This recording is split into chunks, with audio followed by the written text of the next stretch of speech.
Okay, magandang hapon po sa inyong lahat, mga minamahal ko mga kababayan. Sumuli po nandito na naman pong ilikod Epipanyo Labrador dito po sa ating programa, ang reaksyon mo, Birada ko.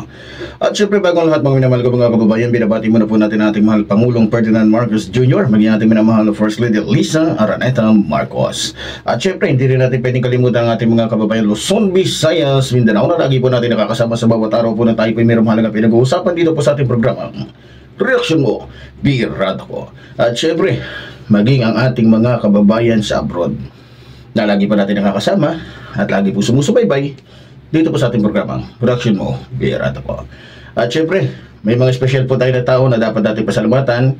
Si kapatid na ma'am o si ate Vilma, no?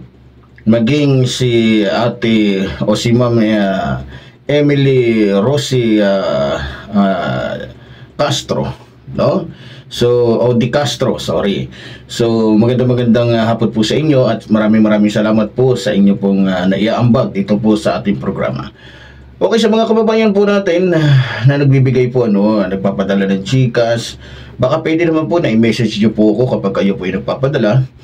Kasi gusto ko naman pong masuklian din po yung inyo pong mga binibigay. Huwag po kayo mag-alala, hindi ko po sasabihin kung magkano binigay ninyo kasi para hindi naman po ma-open yung iba o baka kasi meron kasing panahon na diba? So, at least napasalamatan ko kayo ng pantay-pantay, no? Na hindi base dun sa laki na ibinibigay o sa liit na ibinibigay. No, gusto ko pong pasalamatan ng lahat po na sumusubaybay at sumusuporta po sa atin, no? So, lalong-lalo na po kay Ma'am tawag nito, Ma'am De La Cruz, De Castro, no? Kay Emily De Castro. So, maraming salamat po at napangiti niyo po ang aking anak kahapon. Hindi ko sinabi sa kanya may nagpadala pambili ng manok. At yun nga, nagulat siya nung tinatawag ko na lungkot kasi alam niya na, di ba, sanay na siya kasi madalas naming ulam pritong itlog, yung bilad, adobong kangkong, adobong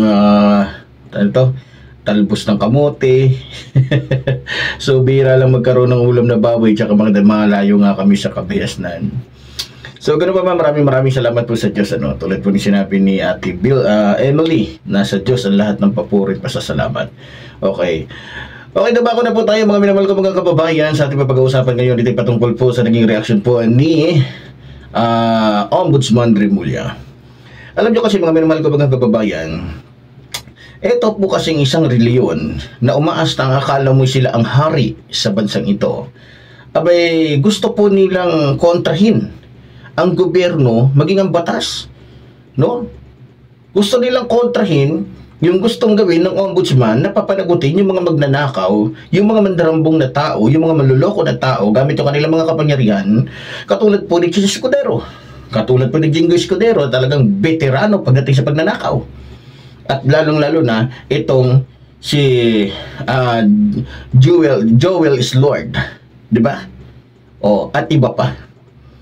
Gustong harangin ng INC. Gustong harangin, gustong kontrahin.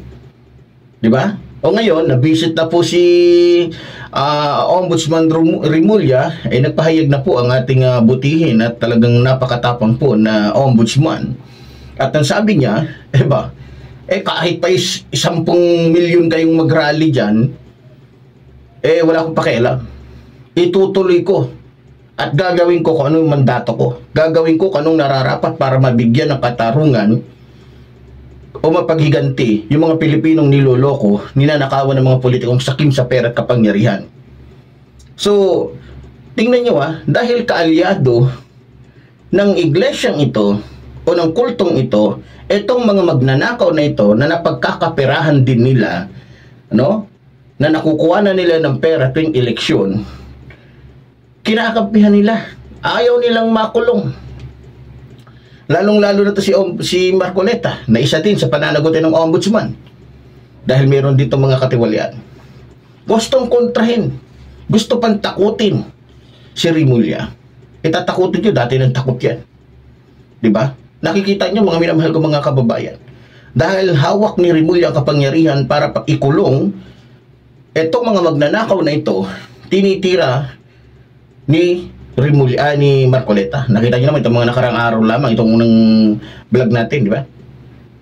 Gustong magpapansin, gustong singitan, gustong anuhin si Remulla nito ni Marcoleta gamit ang kanyang kapangyarihan. Ang problema, hindi po tumalab. Di ba? So, eto na, ipinapakita lamang po ng ombudsman na kahit pa 100 milyon kayong mga diputa kayong mga walangyang mga INC, maliban doon sa matitino i-separate natin dito. Kasi tulad ng sinabi ko, may mga kaibigan akong Iglesia ni Cristo. Ito yung mga Iglesia ni Cristo na kaisa ni Ka-Angel Manalo. Alam nyo, napakabuti po ng taong ito. Kung ikukumpara natin yung ugali ni Ka-Angel Manalo sa ugali nitong Mongoloid at siraulong si Eduardo Manalo, napakalayo. Sa totoong buhay, sa personal, ayon sa kamag-anak namin na Iglesia ni Cristo, ibang-iba daw talaga ang ugali ni Ka-Angel. Tumutugma sa kanyang pangalan, yung kanyang ugali. Si Ka-Angel Manalo tapat, makatao, hindi magnanakaw, at lalong-lalong hindi ginagamit ang reliyon para lamang sa sariling interes. Mga kababayan, ito yung sinasabi ko sa inyo. Akala nila matatakot nila ang ombudsman. Bakit? Sino ba kayo? Mga putang ina ninyo. Kayo na ba talagang hari sa Pilipinas para katakutan ng kahit sinong sekretary ng isang departamento? Ha? O nagahari-harian kayo dahil sa tingin ninyo, lahat na kayo mga kriminal. Lahat na kayo kung sino ng mayaman. Alam naman natin kung bakit ganoon ang ugat. Tingnan nyo ha. Tulad ng sinabi ko, sa iglesia na tinayo ni Felix Manalo, yung mga mabubuti dyan na tao, yan yung mga sinasabi kong biktima ng maling aral. Pero alam nyo ba, na kahit mali yung aral, pero maganda yung pinapakita, nawawala yung maling aral. Dahil sa nakikita sa magandang gawa. Yung kanilang pinapakita ay talagang mabibless ka. Meron ako, maniwala kahit hindi. Minsan, may iglesia ni Cristo. Noong mga panahon na ako ay tinatakot ng pamunuan ng iglesia ni Manalo, may nagpadala sa akin. Tinatanong ako, Brad, pasensya ka na sa naitulong ko. Iglesia din ako ni ganito. Kilala ko, alam ko at tama ang sinasabi mo. Walang mali.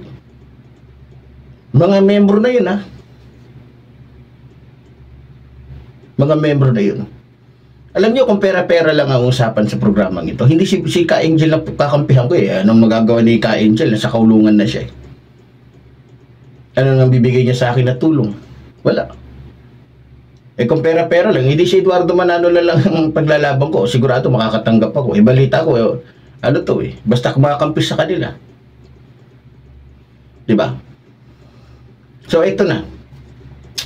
Mukhang dinidinig na ng Panginoon yung panalangin ni Ka-Angel Manalo na isang araw ay pananagutin itong si Eduardo Manalo ng Diyos sa kanyang kawalangian. Mismong ina niya na ang nagsasabi sa kanya kung gaano siya kawalangian. Marami nang umaklas ng mga ministro, yung sa Cebu, ay yung sa Davao, yung sa ibang bansa. Diba marami na? Marami na. Kasi hindi na nila maintindihan, hindi na nila makita yung katotohanan, yung tamang aral, at hindi nila nakikita na yung talagang original na aral na pinatutupad ng Iglesia ni Cristo. Na ngayon ay naging Iglesia ni Manalo na kung saan punong-puno ng katiwalian, punong-puno ng kababuyan, katarantaduhan, na kung saan yung relihiyon ay nahaluan na ng politika. Diba? Ngayon, eto na. Akala nila Ang nakaupo sa ombudsman ay si Samuel Martires pa rin para takutin nila. Kasi balita ko, kaya din naman naging si Martires dahil inendorso ng Iglesia ni Manalo. Kaya ng mga panahon na yun, lahat ng politikong nakadikit sa Iglesia ni Manalo, pag tumawag itong Iglesia ni Manalo kay Martires at ang nasasangkot ay kanilang mga taga-suporta o taga-bigay sa kanila tuwing eleksyon, nawawala ang kaso nito. Natatabunan. Hindi kumbaga nabubulok na lang yung kaso, hindi na gagalaw. Hindi katulad ngayon na pati yung mga kaso noon binubuhay para nang sa ganon magkaroon yung hustisya o magkaroon ng katuturan o magkaroon ng pananagutan yung mga politikong nag-aakalang hindi sila mapaparusahan dahil nasa posisyon sila. So ngayon, Iglesia ni Manalo, hinahamon na kayo. Sige nga, kaya nyong harangin ang ombudsman. Baka mamaya sa kakapigil ninyong makulong yung mga kalyado ninyo, mamaya kayong lahat, magkasya kayo sa isang kulungan.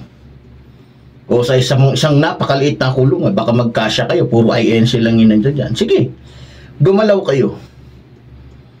Tignan ko lang, baka mamaya sabihin nyo, anong English ng totong? Pag nandun na kayo sa loob ng kulungan, sige, magyabang kayo na magyabang, katulad ni Marcoleta. Ipakita nyo yung mga angas ninyo, yung kawalang niyaan ninyo, yung pagiging barumbado ninyo. At natitiyak ko, may katapusan din ang lahat ng yan. Lalong-lalo ka na, Eduardo Manalo, ikaw na mongoloid ka. Sige, gamitin mo, pagsawaan mo, yung kapangyarihan na meron ka, para magkaroon ka ng napakaraming pera mula sa mga politikong nakikinabang sa mga membro mo o napapakinabangan mo. Hindi ka na talaga nahiya, Eduardo Manalo. Kung buhay lang yung tatay mo ngayon, sigurado ko, baka hindi lang suntok, sipa, tadyak ang abot. Kasi balita ko, mga kababayan, may nakapag-abot sa akin dito ng impormasyon na itong taong ito ay naging katulong pala ng mga Manalo. Pero umalis na siya. Siya ngayon ay bumalik na lang sa pagkakatoliko kasi sabi niya, akala ko noon pag ako'y lumipat sa INC, magiging maganda buhay ko. Hindi pala. Mas naging miserable yung buhay niya. Kasi marami siyang nasaksihan. Tingnan nyo ha. Ito pa lang si Eduardo Manalo, nung binatilyo pa ito, hanggang sa lumaki siya. Ito pala ang nagbibigay ng sakit ng ulo kay Eranio Manalo. Kasi balita ko, nasangkot pala ito sa mga gulo, saksakan, suntukan, pero hindi binalita. Kasi bakit? Binayaran yung media. Kasi nga naman, ministro si Eranio, malaking kahihiyan nito. Kaya sakit sa ulo si Eduardo Manalo. Ibang-iba kay Angel Manalo. Nasangkot sa droga. Balita ko nga, itong si Eduardo Manalo, na nung binata ito, madalas itong pumupunta sa Davao para bumili ng shabu sa Davao. No? Para bumili ng shabu sa Davao. At tulit-tulinadang shabu ang nabibili nito mula sa mga Duterte at ibinibenta naman sa buong Luzon. Na kung saan ibang tao ang kanyang, di ba? Tulit-tulinada, kilo-kilo pala. Hindi pala tulit-tulinada, sorry. So yun, kaya hindi siya naging maganda at sinabihan siya ni Eranio Manalo na ito yung narinig nung katulong na nagsabi sa akin na sabi ni Eranio Manalo kay Eduardo Manalo, hindi ka pwede kailanman na maging ministro sapagkat hindi ko nakikita sa iyo ang pagiging tunay na Iglesia ni Cristo. Ngayon, dahil sa nakitaan po na itong si Angel Manalo, Angel Manalo ay napakabuting anak, masunurin, talagang sumusunod po kay Eranio Manalo. Kinainggitan po ito ni Cain, itong si Eduardo Manalo. Kinainggitan niya si Angel. Kaya noon pa man, may masama na siyang balak dito po kay Ka-Angel. Dahil pati yung nanay ni Ka-Angel, proud na proud kay Ka-Angel dahil sobrang bait na anak. Wala sa kalahati yung ugali ni Eduardo. Pag nakita nyo sa personal yan, grabe ka demonyo. Doon niya nasaksihan yung katulong na sinasayo ko naman kasi para maligtas din siya. Doon niya nasaksihan yung katarantaduhan. Malupit pala magmura to, si Eduardo Manalo. Minumura lang niya yung tatay niya, yung Eranio Manalo. Minumura lang daw yan. Nakikita niya, nasasaksihan niya. Punong ministro, minumura lang ni Eduardo Manalo. Habang itong si Angel Manalo, todo ang respeto sa kanyang ama. Dahil sa kanyang pinakita, pinamalas na kabutihan, nakikita, inggit na inggit si Eduardo Manalo. Dahil paborito siya ng nanay, pati ng tatay. Dahil nga, hindi dahil sa kung ano man, dahil sa pinapakita niyang pagsunod, sa tamang aral, at sa paggaling niya sa kanyang magulang. Ngayon, simula nun, nag-isip na ng hindi maganda itong si Eduardo Manalo sa kanyang kapatid. At yun na nga, bago pa man namatay si Eranio Manalo, usap-usapan na meron na siyang mga kausap na mga tao o mga membro ng Board of Trustee nila na kapag siya daw ang naging pinuno, lahat ng yon ay mabibigyan ng pabor. Kaya nung siya na ang pumalit, tingnan nyo, marami na agad umaklas, marami na agad nagsialis. Bakit? Tumindi yung pagnanakaw sa pera o sa mga abuloy ng mga membro. Kung si Angel Manalo, yung pinili ng Board of Trustee, malamang hanggang ngayon, ang Iglesia ni Cristo ay mananatiling Iglesia ni Cristo. Ang problema, ang namuno, alagad ng demonyo. Baka nga kung si Ka-Angel Manalo ang naging ministro, baka sakaling ako pa nga maging membro pa ako dyan diba? Kung si Ka-Angel, kaya alam ko nasa kulungan si Ka-Angel Manalo. Alam ko po, sir, ako sa totoo lang naiyak ako sa buhay ni Ka-Angel Manalo. Isang ehemplong anak na nagdurusa ngayon sa kulungan dahil lamang sa isang kapatid na nag-alakain ang ugali. So, tumatayong si Ka-Angel ngayon ang Abel. So, naniniwala ako na hindi naman habang buhay na si Ka-Angel ay nasa kulungan. Ewan ko, ako nakalaya na siya, pero balita ko, pinipigilan ni Eduardo Manalo, binibigyan ng pera yung judge para lamang patagalin ang ating butihing ministro na si Ka-Angel Manalo. Pero ganoon pa man, eto na, siguro sinasagot na ng Diyos yung panalangin ni Ka-Angel Manalo. Eto na, ito yung sinasabi natin. Pumapalago ang ombudsman. Kung noon, ginagawa lang nilang utusan, ginagawa nilang tuta, ginagawa nilang robot ang mga ahensya. Ngayon, sige, subukan ninyong pumalag. Subukan ninyong anderin ang lahat ng ahensya. May kalalagyan kayo, mga iglesia kayo. Ni Manalo hindi Iglesia ni Cristo. Kaya nga hindi ko nilalahati. Dahil iba yung Iglesia ni Cristo sa Iglesia ni Manalo. Yung mga loko-loko, yung mga nadadala ni Eduardo Manalo sa mga rally-rally niya, politiko dati, wala naman ganyan Ayaw na ayaw ni... Natatandaan nyo? Noong panahon ni Eranio Manalo, walang ganun. Wala. Kasi kung buhay lang si Eranio Manalo, baka pinalo pa sa ulo ng bangko yan si Eduardo Manalo sa katarantaduhan niya. Oo, kasi mahigpit na pinagbawal ni Eranio Manalo. Huwag kayong tatanggap, huwag kayong tatanggap ng bisitang mga politiko na gagamitin lang yung reliyon na to sa mga welga-welga sa para pabaksakin ng gobyerno. Pero ngayon, tignan nyo. Lahat ng kawalangian nandyan na. Di ba? Buka kung nakakatulog pa to si Eduardo Manalo mukhang hindi na. Dahil sa dami ng perang binibilang niya. Di ba? So, yun, salamat sa ating butihing ombudsman at pinakita niya ang kanyang tapang. So, nasa likuran mo kami, sumusuporta kami sa iyo. God bless at sana'y lagi mong ipaglaban ang katotohanan para sa amin, mga Pilipinong umaasa sa inyo. So, tulad na sinasabi ko, muli, ipanalangin pa rin natin ang ating mahal na Pangulo, lalong-lalo na especially Atty. Claire Castro. Meron na naman akong nakalap na impormasyon, talagang gustong-gustong patahimikin ng mga masasamang loob itong si Atty. Claire Castro. Kaya Atty. Claire Castro, ingat. So muli po, tuloy po rin sinasabi ng likod, mabuhay po ang ating ng bayan, mabuhay po ng pamahal sa ating ng bayan. Maraming salamat po.